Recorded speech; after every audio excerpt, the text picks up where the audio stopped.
Hacks Season 3 premiered on HBO Max or Max May 2nd, 2024 with a 2-episode premiere and ran for 9 episodes each week for the month of May 2024. Each week had a new episode consisting of 2 releases. So the ending finale, May 30th, was episode 9 and the season 3 finale. And boy, what a season it was. After season 2, where we left off, where Ava went her way and Deborah went her way, and after her big kind of stand-up that she gained notoriety, and people just started laughing about things that she didn't even finish or tell a joke about. Well, while Deborah is in Vegas, you have Ava in Los Angeles. She's living with her actress girlfriend.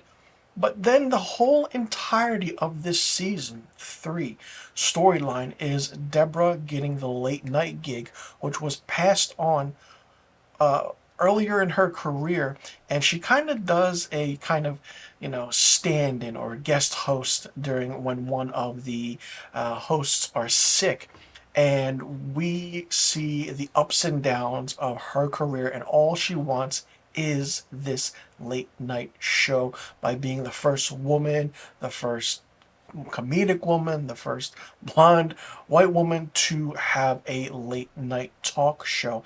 And how the writing is absolutely brilliant and mind-blowing.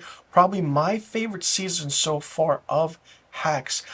We did see, kind of season 1 just starting off where everyone is. Season 2 was not too bad, but with season 3, it really pushed the boundaries of Deborah's private life, her work life, how she would do anything to get the job she wants, and how kind of she uses and manipulates people in certain ways. Not only that, the entire cast of characters and actors that play these characters do return for a 3rd season, some of them getting main starring roles instead of recurring roles that they did in seasons 1 and 2. You have Marcus coming back, you have Kayla, Jimmy, Josephina, and Damien in a way. So not only that, you have these big guest stars, and when you're watching this, you're like, holy shit, how did they get these guest comedians on here? You have the likes of Patton Oswalt, Natasha Legrano, Mario Cantone. Not only that, you have big name actors as Christina Hendricks, Christopher Lloyd, Tony Goldwyn, Deidre Hall, who plays Marlena Evans on Days of Our Lives, and Hal Linden, who is an actor who was a big star in the 1970s.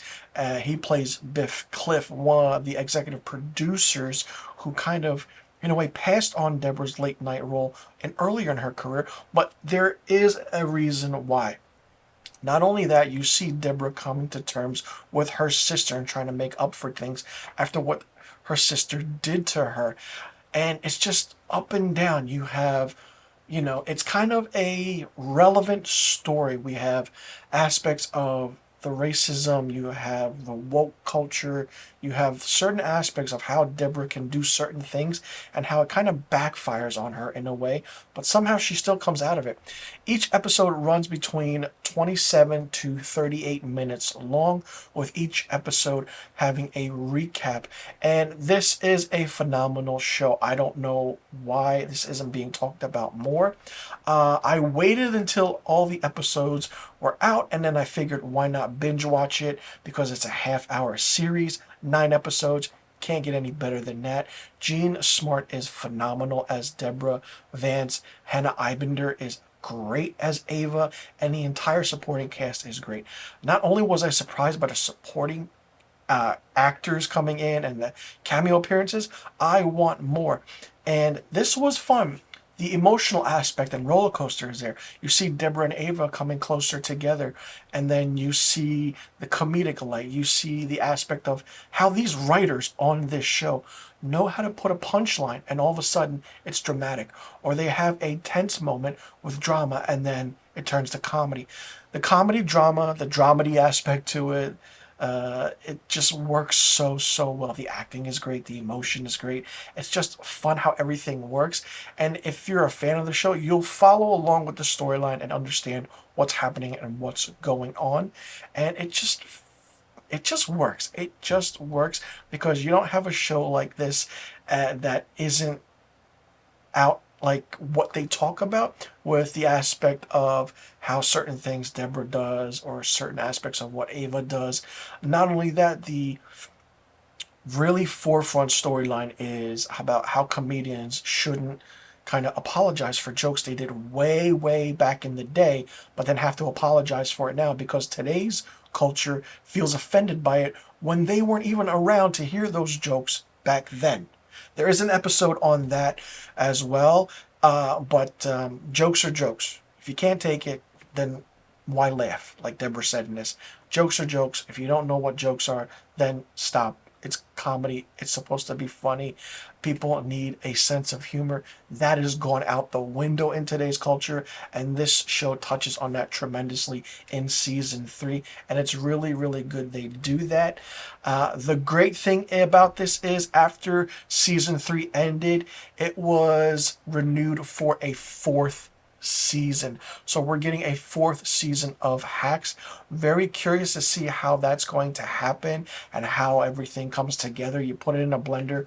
What is the drama going to be? What is the comedy going to be? What more cameo appearances will we see by actors and actresses? This show works. The writing is great. It's brilliant. It's pure gold and comedy. I can definitely see Gene Smart winning another award for this show, and all the other awards for best maybe musical comedy, primetime Emmy for outstanding writing, directing, and more so for more, more. I want more of the show to win more awards for the supporting characters because it will really, really work. For me, Hacks season 3 gets 5 out of 5 stars. Let me know about season 3 of Hacks in the comment section below if you saw it. What did you like about it? What you didn't like about it? What was your favorite character? Who was your least favorite character? Who was your favorite cameo appearance? Who was your least favorite cameo appearance? And after watching season 3, if you have seen season 3 and did binge it or watched it weekly, what do you think now after the way it ended? What do you think is going to happen in season 4? Let me know in the comment section below about all the questions I just asked, and be sure you click that subscribe button and hit that notification bell for new review videos on my channel. I'll see you all in the next review video. I'm Mr. Filmstock, and thank you so much for tuning in.